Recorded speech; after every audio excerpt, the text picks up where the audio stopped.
Hello, everyone, and welcome to another edition of the Tom's Take podcast. Last week, of course, we beat the Bears, so I don't have to play the Bear Down Chicago Bears music, but thanks, Jeff, for having me play this. So, to Jeff,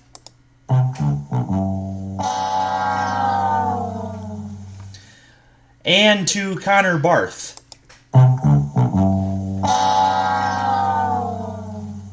That's what happens when you miss a field goal that wide right.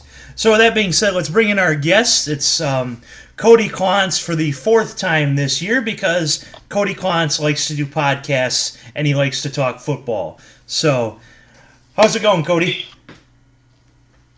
It's going well. Just watching a little Michigan basketball, talking to my favorite human on earth, Tom Green. Of course. Yeah, I watched the first few minutes of the Michigan game, and hopefully that'll be a little bit better. Once I get off, I'll definitely be watching the rest of that. So, like I said, Connor Barth missed that field goal. How wide right did he miss that field goal? I mean, that was as bad as the Blair Walsh in the playoff field goal. I mean, it wasn't as much of a chip shot, but it never had a chance. Right off the foot. And as I mentioned before,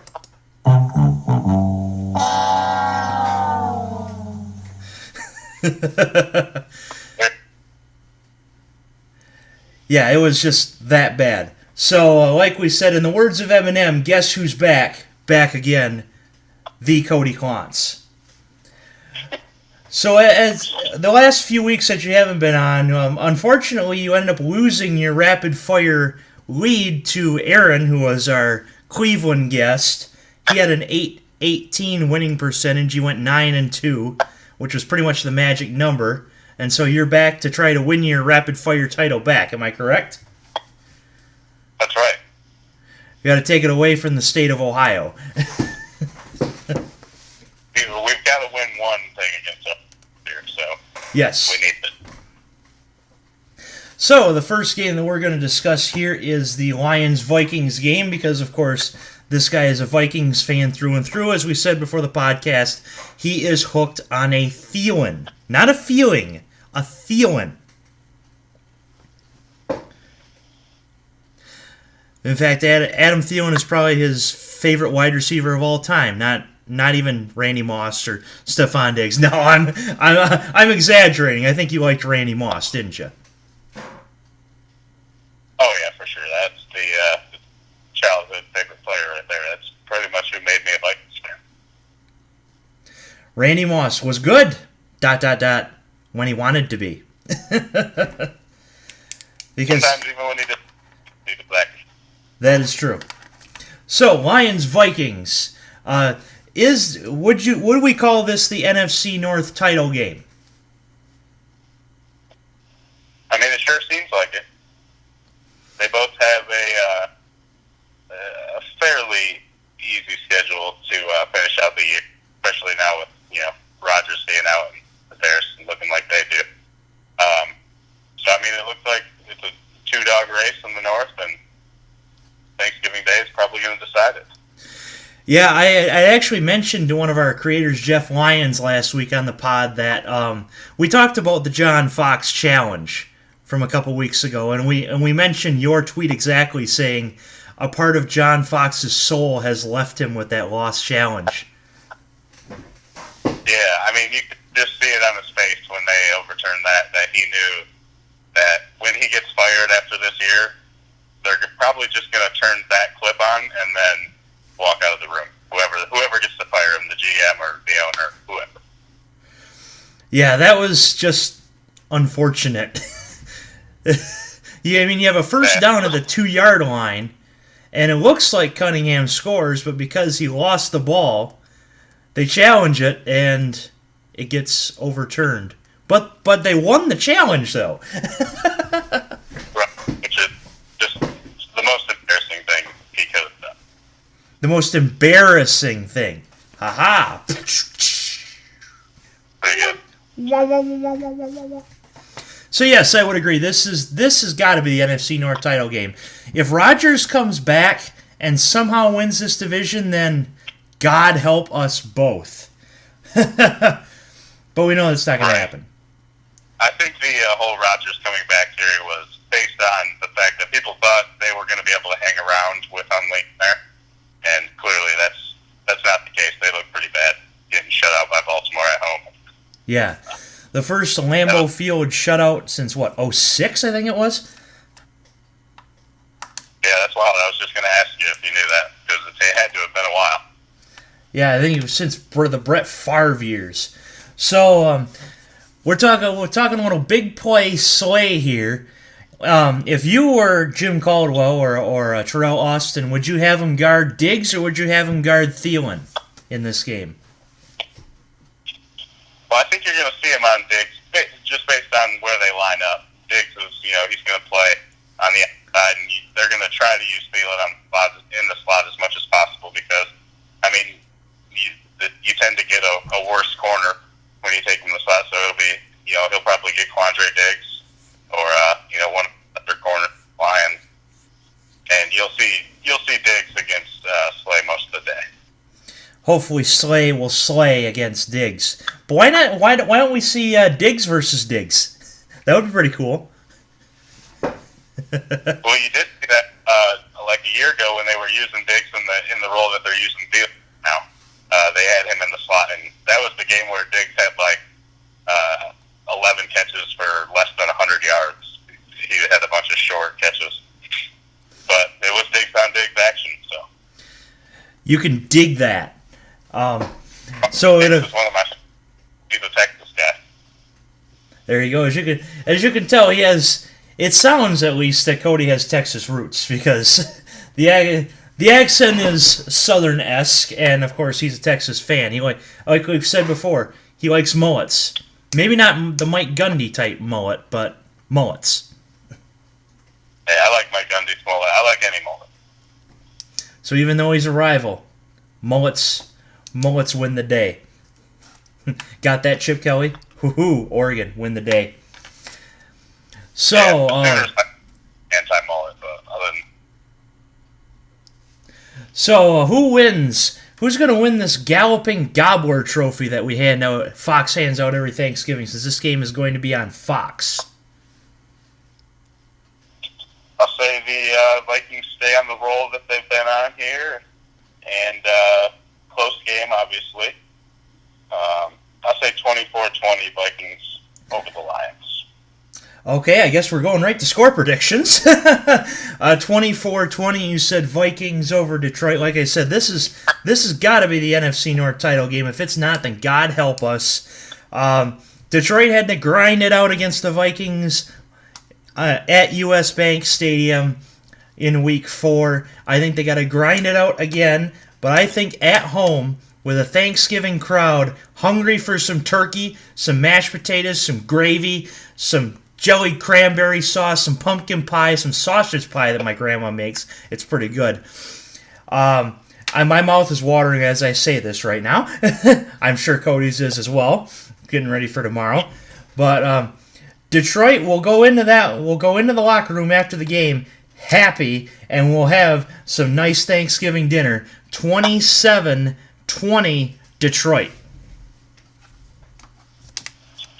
I respect it. I think we had a similar close prediction in the first game, so we'll probably be right around spot on again. Yeah, because that was a defensive battle, but a lot of people were thinking it was going to be a little bit of a shootout, not too much of a shootout like the 27-20 score I predicted. So we did score predictions now. Who's going to win this Fox Galloping Gobbler as they hand out every year? Ooh, I'm going to take Keenum. I'll say he spreads it around, maybe 3 touchdowns, 250 yards. I'll go Case Keenum. You're going to go with Keenum as our Galloping Gobbler winner. And I'm actually going to say, in the words of the Commodores, he was a friend of mine, Marvin Jones Jr. He's been hot. He's been getting the ball a lot recently. Not so much Golden Tate. A few weeks ago, I would have picked Golden Tate before he got hurt, but I'm going to pick Marvin Jones to win it. 5 catches for 110 and a touchdown. So I'd suggest picking Marvin Jones in your DraftKings lineups for tomorrow. But Keenum's not a bad pick. I thought Keenum should have won the Heisman years ago in Houston, but because they lost that game to Southern Miss, I think it was, Keenum was out of the Heisman race, and there went his career for a few years until now. I'll say this, though. The one tough thing for Marvin Jones is he's going to see a lot of Xavier Rhodes on the outside there.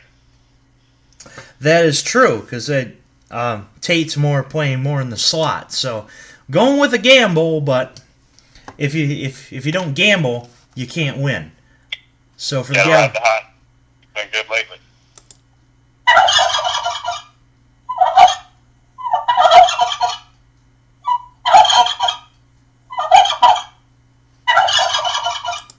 So that is our Galloping Gobbler picks. As you heard the gobble from the turkey. So if you're the only thing I'm feeling bad for, and not even really tomorrow, is the turkey, because a lot of them have already been killed and a lot of them will be cooked. But guess what? It's good.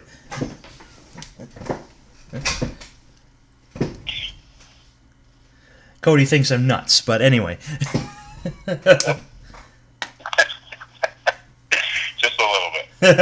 But thankfully I'm not PETA, because we've seen the tweets that PETA has sent, and the reactions to those tweets are just hilarious. It's like, PETA, why does your Twitter even exist? But watch me get banned by animal foundations everywhere for saying that. But I said it. So PETA, yeah. The finger that's in between the pointer finger and the ring finger to you. So with that being said, the big game coming up Saturday, Ohio State and Michigan, as we are all going to the game, as I see, because I won 2 tickets off of StubHub, and you and Crispy Cret or Brett Clontz are going as well, because I had offered you the ticket, but you said, we're both going, buddy. It's like, all right, I guess I've got some company joining me at the game. Yeah, who knows? Maybe we'll be like in the same section or something. You never know. That'd be something else. And yes, I will be seeing Jenny Taft again. If I don't, then God help me. So anyway, Jim Harbaugh, he is not, and I repeat, not on the hot seat. So guys, please stop this conversation. Cody, prove us once and for all, Jim Harbaugh will not be going anywhere during the offseason. Yeah, he's not going anywhere. He's not going to get fired.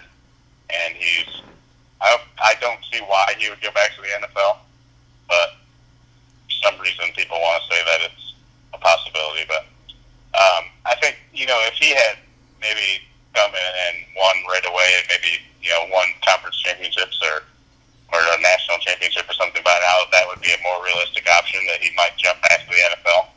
I think he wants to do something here first, and unfortunately we haven't yet. I was watching a little bit of college football live a couple of nights ago before Michigan-OSU, and they were saying, Harbaugh might go to UCLA. Harbaugh might go to UCLA. It's like, what are you thinking? Harbaugh is at home. This is his school. This is Bo's school. This is our school. Harbaugh does not want to leave Ann Arbor for any reason.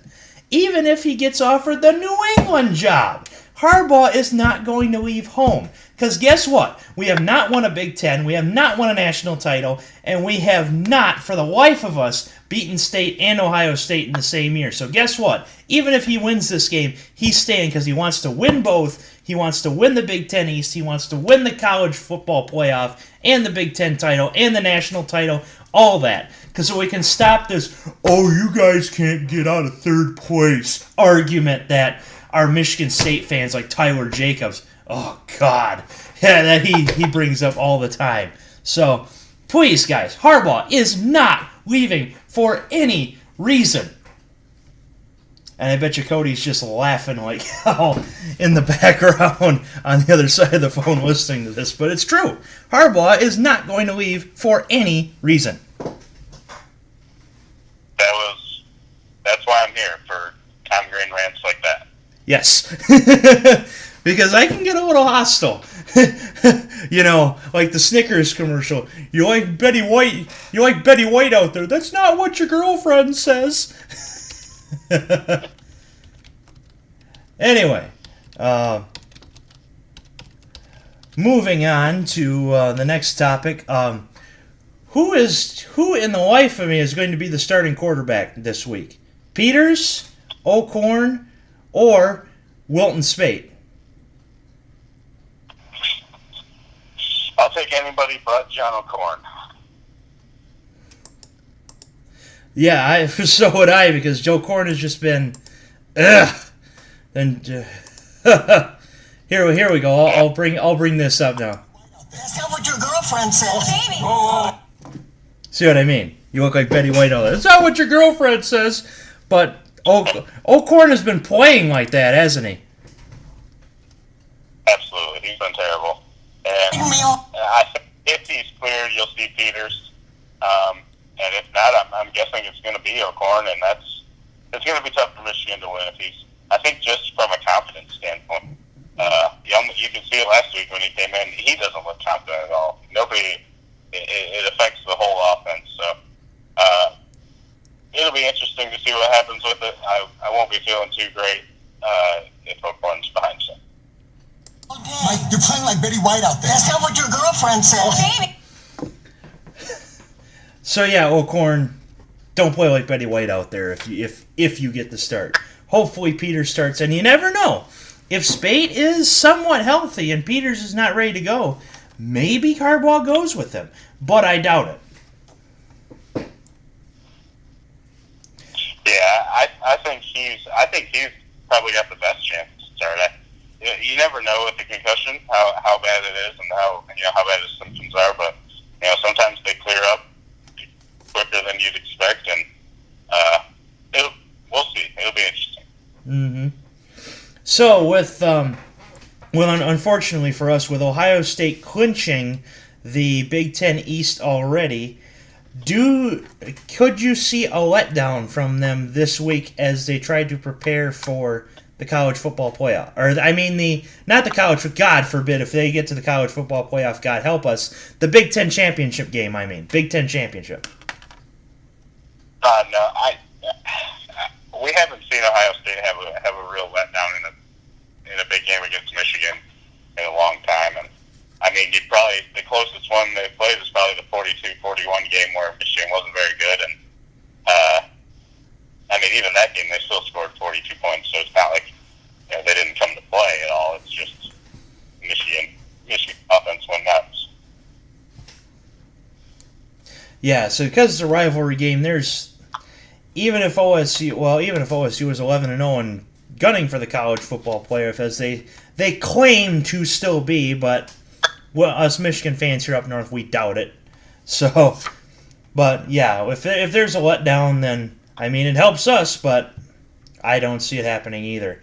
So, score predictions for the big game at the big house when I see Jenny again and we see Michigan hopefully win, and score prediction.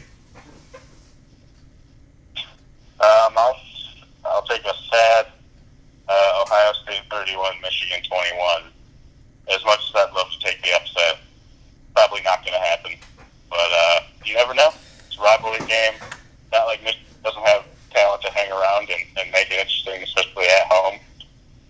We're going to be there, so the crowd's going to be rowdy. I know that. Yes, just by my presence being there, the Tom Green welcome to the big house is going to give Michigan at least 7 points. Am I right? Exactly. Because I even gave Michelle McMahon, who hosts he was one of the hosts on BTN Tailgate. She got the Tom Green welcome to the big house this year at the spring game. So hopefully Jenny Taft will get the same Tom Green welcome to the big house. Isn't that just a prestigious Tom Green welcome to the big house? It probably changed their lives for the better. So. Oh yes. So I've actually only lost one game this year in my predictions, as you probably have noticed throughout the pods. That was the Michigan State game because I picked Michigan to win that game. And unfortunately, Last week was a prove me wrong game, and I was not proven wrong as Wisconsin took care of business in the second half. Unfortunately, I see this one as a prove me wrong game as well. I hate to do that as well, along with Cody, but I just do not. I really do want them to prove me wrong. I mean, 2014 they almost did. 2016 they should have won. This year, oh man, OSU 24, Michigan 14. I think a late touchdown in the last minute seals the game. Let's see here. J.T. Barrett throws it to Mike Weber in the slot, and that's going to be the game, unfortunately. And OSU 24, Michigan 14. I hope I'm wrong. Michigan, prove me wrong.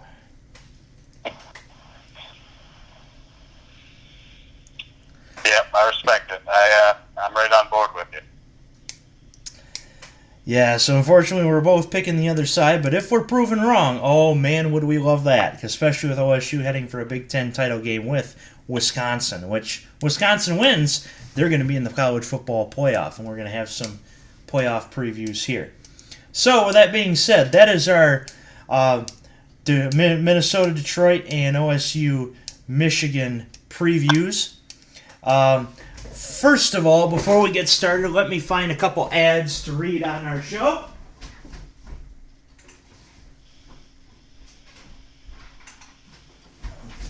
As we actually have sponsors as well for this thing. JohnnyShades.com is all about the rock and roll experience. A luxurious lifestyle brand that is affordable for anyone. Stylish sunglasses, watches, and more, all with free shipping anywhere in the world. Hit the ad on our 3PS Mag site to find the accessories that fit your style, because we all know Cody likes mullets and Cody likes shades. Or at least I think he does. Maybe not. Take a night off from Nights In. Find great seats for amazing events near you. With StubHub's Fan Protect, your order is 100% guaranteed. Buy and sell tickets safely and easily on the world's largest ticket marketplace. So as I said, I've gotten the StubHub tickets. They're winning them from StubHub, so that was something else. So, with that being said, let's move to our not-so-rapid-fire games. So like we said, not-so-rapid-fire games, as we call it, because Cody takes a while to predict these games, but that's fine. So, our first one, we're going to the college ranks. Miami and Pitt. This is going to be a tough game for Miami, I think. It's kind of a weird spot, a noon game on Friday. So I'm going to take Pitt getting 13.5 at home just to keep it close. They're obviously the lesser team. I think Miami probably wakes up in the second half, similar to what you saw last week. But it's going to be tough. Going up to Pittsburgh, it's going to be cold. Like I said, not going to be a lot of people there. I don't think you're probably looking at like 10,000, 12,000 people. Yeah, no kidding. Compared to what they played in the last few weeks. So I think you see a little bit of a letdown, but they win. So I'll take Pittsburgh getting 13.5. So, okay, so you're taking Pittsburgh against the spread. 13.5 was the spread. I'm going to say Miami wins close as well. I'm going to say like 31-24. The turnover chain gets passed around twice. But against the spread, yeah, I can see Pittsburgh pulling the cover on that. Our next one is the Iron Bowl.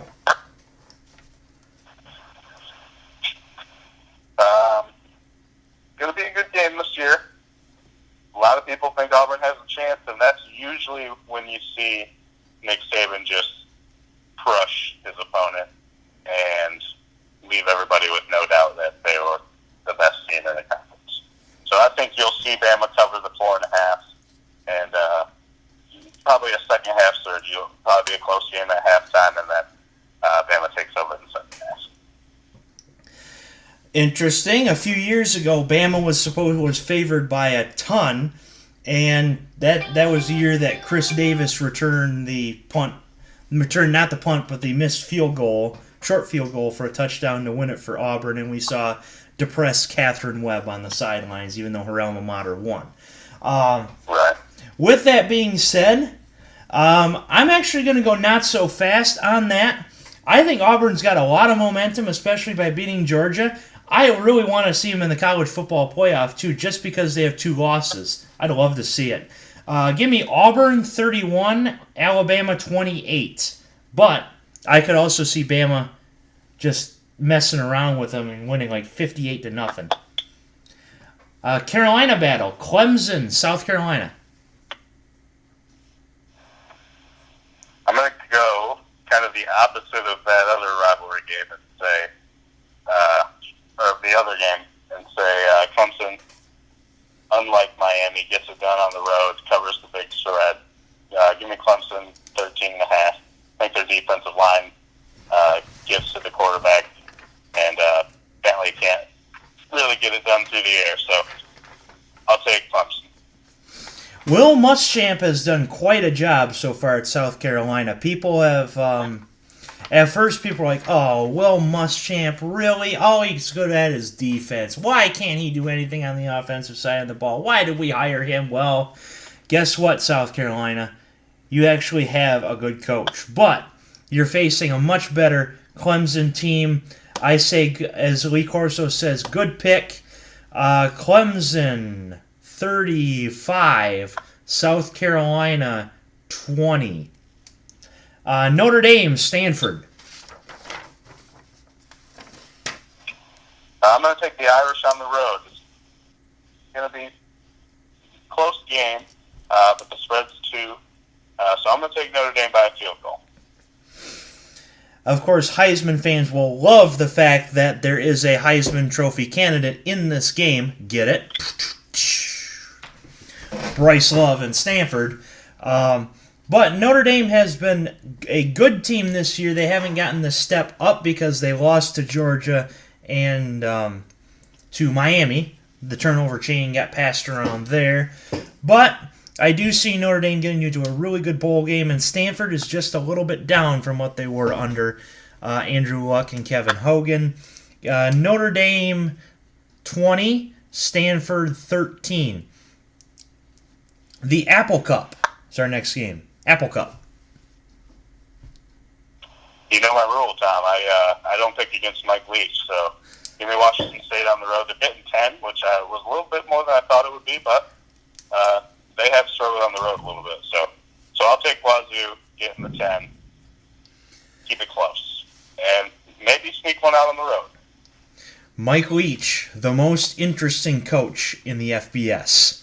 Can't pick against him, even though he's lost, twice this year. I've also heard that he is a candidate for the Arkansas head coaching job, which BLM still hasn't been fired yet, but I could see him going along as well as the AD has left Arkansas. Washington State 27, Washington 24. Give me the upset. I like it. So, with that being said, going to the NFL games for this week, I was trying to not do Thanksgiving, but because we're already previewing a Thanksgiving game, so what? And Chargers and Dallas. The 4:30 game is we're all getting stuffed with turkey and mashed potatoes and gravy and butter, like sticks of butter, and jellied cranberry sauce, which I'll have a whole can on my plate, and rolls the size of Timbuktu with butter sticks in there. I know Cody's mouth is salivating, so let's get to the pick. All right, I'm going to take the Cowboys getting 2.5 at home. Tyron Smith coming back. Their offensive line has been terrible in the last few weeks. That everybody's talking about it. The Chargers have an unbelievable pass rush, which is probably why they're favored. But with Tyron Smith coming back, he'll lock down the left side. I think that gets it done. The Chargers are one of the teams where you know it's going to be a close game, and I'll take the Cowboys to eke one out close game. So, in the words of Wiz Khalifa,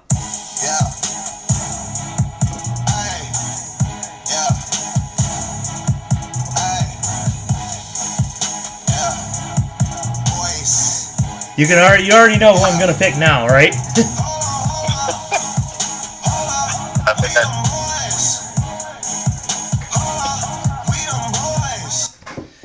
Minus Ezekiel Elliott, plus Tyrone Smith. Chargers with, like I said before on this podcast, 3 things guaranteed with the Chargers: death, taxes, Phillip Rivers' fourth quarter interception. Dallas 31, Chargers 27. And for extra credit, who's going to win the Tony Romo, not Phil Simms, Tony Romo All-Iron Award? Ooh, that's a tough one. I'll take. I don't want to go 2 quarterbacks. Give me DeMarcus Lawrence, the defensive end. Alrighty. I remember Dallas, Arizona. I had Carson Palmer on my DraftKings team, and that guy just upset me so much every time. Sack. It's like, offensive line, block! So, yeah, Lawrence is definitely a candidate for that. I'm going to say sleeper. Give me Jason Witten for the All-Iron Award. 4 catches, 75 yards, a touchdown. Party like it's 2007. Exactly. Because we're in fact, I got my 7th grade letter today. Party like it's 2007. Perfect. New Orleans and the Rams. I like the Rams at home. They're given 2.5, but I'll take them by 10 or so. I think they win by 2 scores. Sometime the Saints train has to derail at some point, even though the Rams have not played well, besides the Colts game, of course, at the LA Coliseum. I see the Rams winning this one, recovering from the Minnesota loss, which us Detroit fans probably still haven't recovered from because we needed that game for the NFC North. Rams 41, Saints 37. If you have a DraftKings lineup, I'd pick almost everybody from this game. Even though this went to 3 this morning, I'm still going to consider it a rapid fire because we only had 7 games, so let's make an 8th. Tennessee and Indy. I'm going to take the Titans on the road by a field goal. I like Mariota to get it done in the passing game. The Colts secondary has been pretty bad. Their whole defense has, really. So I'll take Mariota has a big day. Gets it done.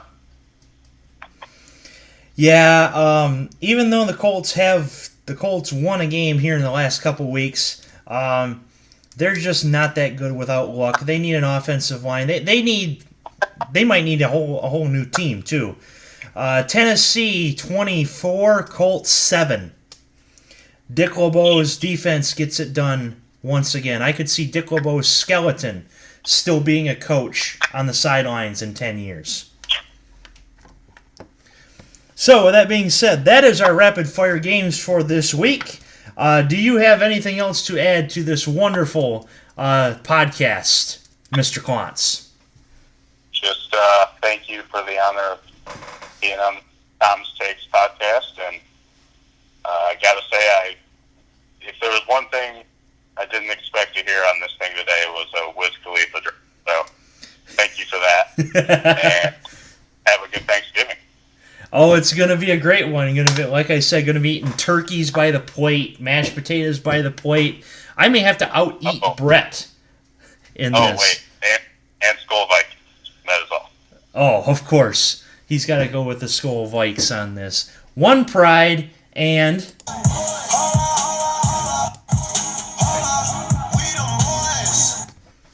because we them boys. Thanks for joining us on this podcast.